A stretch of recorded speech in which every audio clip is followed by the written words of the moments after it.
Pois iso, que fun a New York facer un máster. E que bonito que grande New York, case como a Monte Alto. Faltalle pouco. Cheguei a Manhattan, 8 grados baixo cero. Mi madriña que frío facía, Conxelábaseche todo. Ata as ideas, pensabas algo e xa, conxelado. Pois no máster había xente de moitísimos sitios. Había mexicanos, argentinos, polacos. E logo había un brasileiro.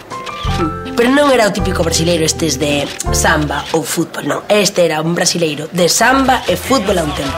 Completo, vamos. E como el falaba brasileiro, pois grazas ao galego, era un desfase, porque entendíamonos perfectamente.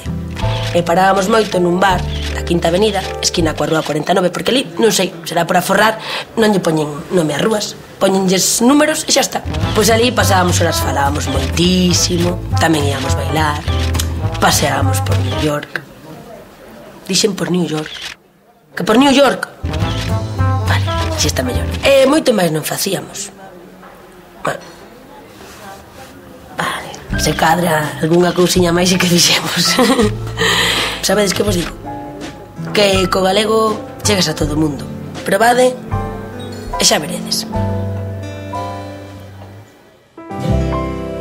Orgullosos do noso, orgullosos do galego.